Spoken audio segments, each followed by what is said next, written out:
السلام عليكم يا أهل لحظة وعي. قبل ما نبدأ كلامنا النهاردة، لو دي أول مرة تشوف القناة ما تنساش تعمل لايك واشتراك وتفعل الجرس علشان توصلك كل الحلقات الجاية، لأن هنا بنتكلم عن الوعي والإيمان والحياة بطريقة مختلفة تخليك تشوف الدنيا بعين تانية خالص. في سؤال دايما بيطاردنا كل ما الحياة تقسى علينا: ليه يا رب بتبتليني؟ ليه كل حاجة بتوجعني؟ ليه أنا بالذات؟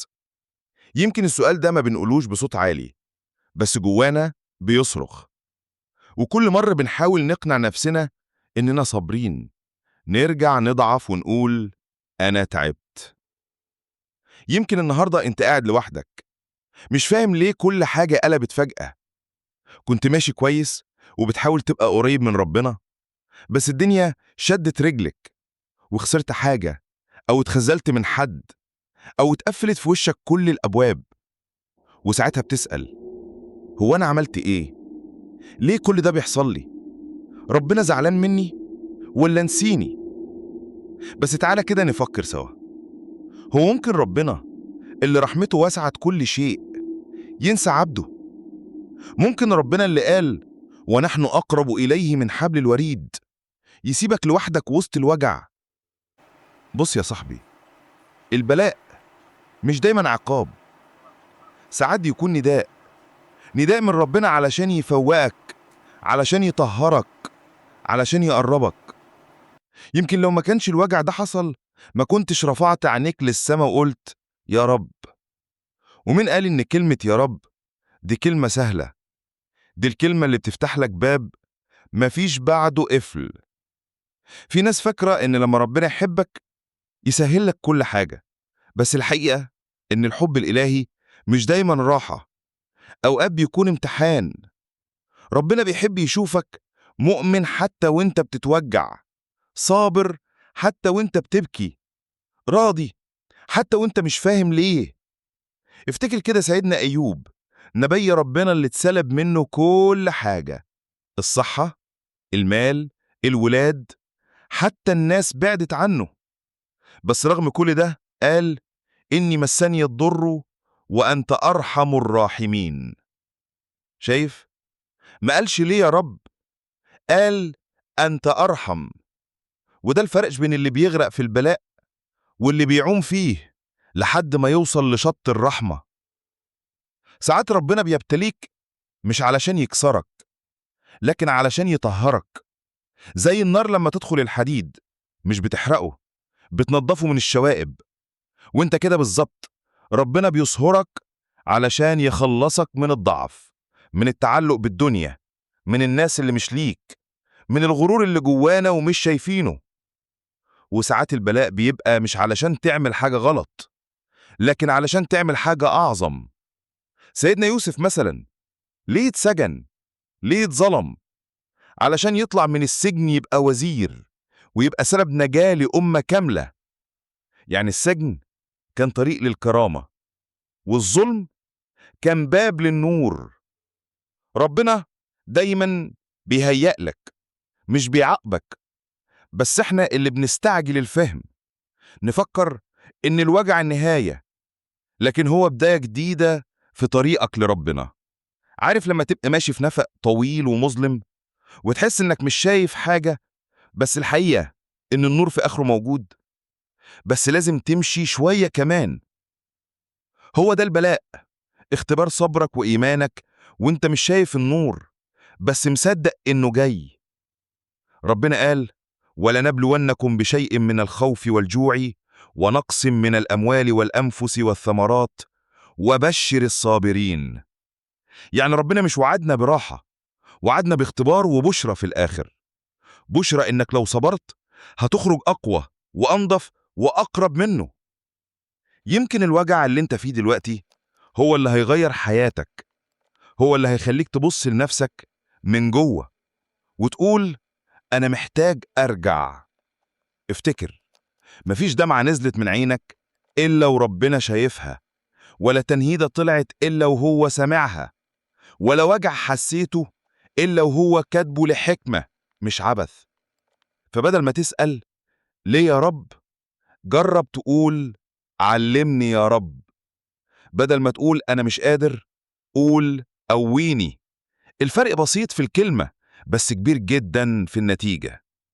البلاء مش بيكشف ضعفك، البلاء بيكشف قوتك الحقيقية، وبيكشف إيمانك اللي كان مستخبي، وبيفكرك إنك مش لوحدك. بص يا صاحبي، ربنا ليه طرق كتير يكلم بيها عباده. مش دايما الكلام بيجي على شكل رزق أو فرحة، أوقات بيجي على شكل وجع. وكل نوع ابتلاء ليه رسالة، ولو فهمت الرسالة هتعرف إن ربنا عمره ما ظلمك.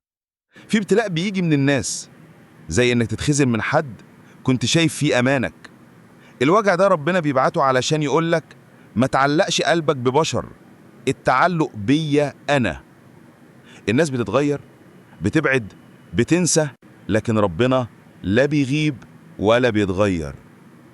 وفي ابتلاء بيجي في الرزق، تحس إن الدنيا قفلت، الشغل واقف، الفلوس قليلة، وده مش لأن ربنا نسيك، ده علشان يعلمك إن الرزق مش بس ورق. الرضا رزق، الطمأنينة رزق، وحتى القناعة لما تبص للي عندك وتحمد ربنا دي أعظم رزق. ربنا ممكن يضيق عليك في رزق علشان يوسع لك في قلبك. وفي ابتلاء بيجي في الصحة، تحس إنك عاجز أو إنك مش زي زمان، بس الوجع الجسدي ساعات بيكون دواء روحي. ربنا بيطهرك من ذنوبك بالألم اللي بتحس بيه. وسيدنا النبي صلى الله عليه وسلم قال: ما يصيب المؤمن من نصب ولا وصب ولا هم ولا حزن حتى الشوكة يشاكها إلا كفر الله بها من خطاياه.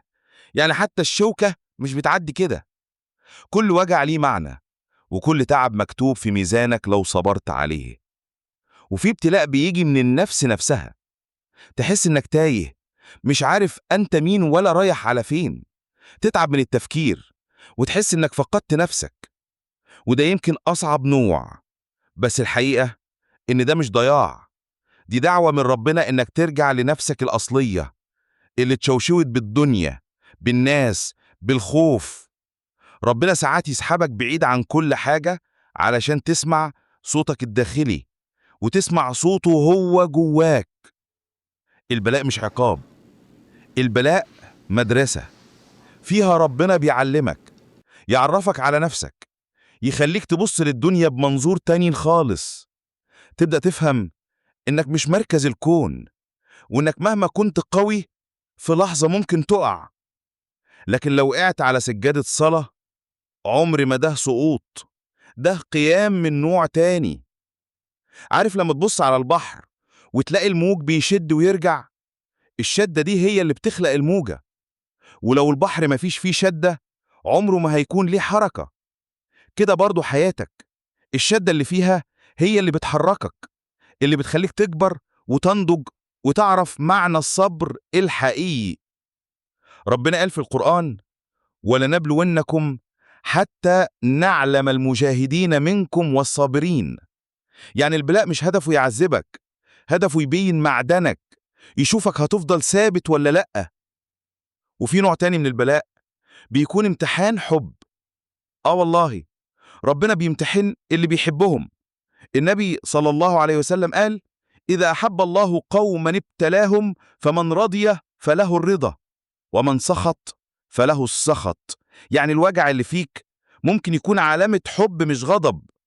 ربنا اختارك تكون من عباده اللي بينادي عليهم في البلاء علشان يقربهم منه.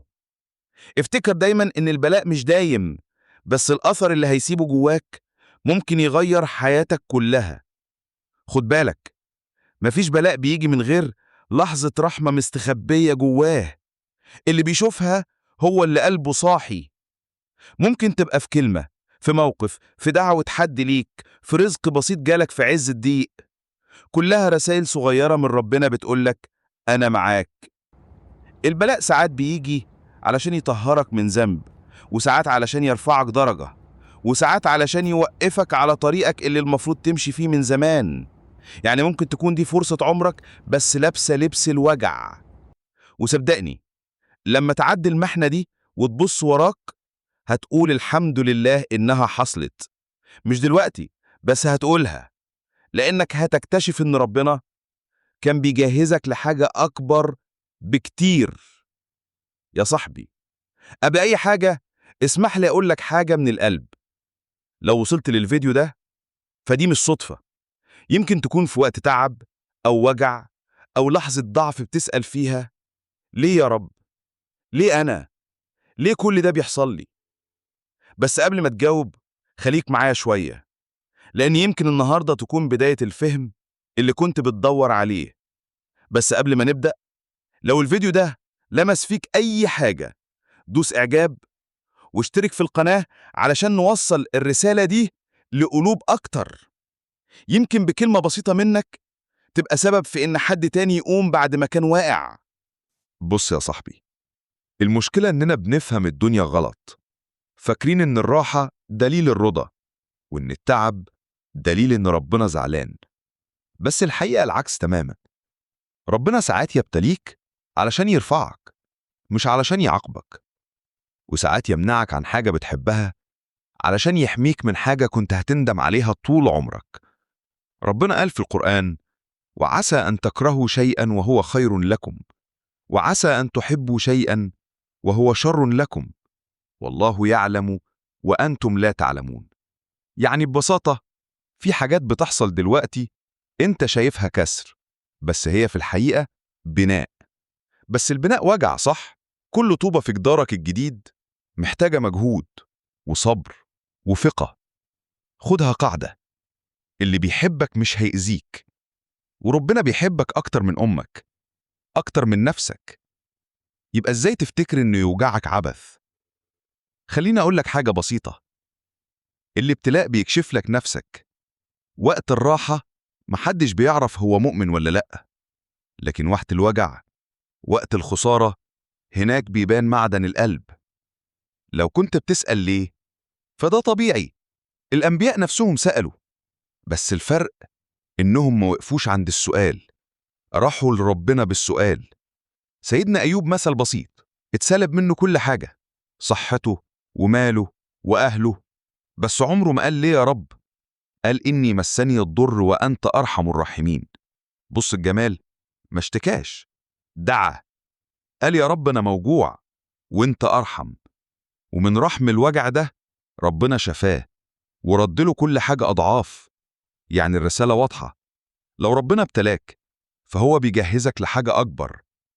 كل صبرك، كل دمعة، كل خطوة وانت مكمل رغم الوجع، دي مش راحة هدر. ربنا بيخزنها ليك، هتشوفها يوم ما الفرج يجي. عارف ايه اللي بيخوف؟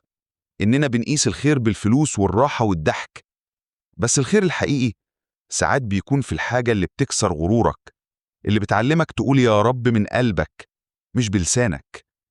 انت يمكن دلوقتي مش فاهم ليه ده حاصل، بس صدقني، في يوم هتشكر ربنا على الابتلاء ده، لأنك هتكتشف إنه كان سبب إنك ترجع له.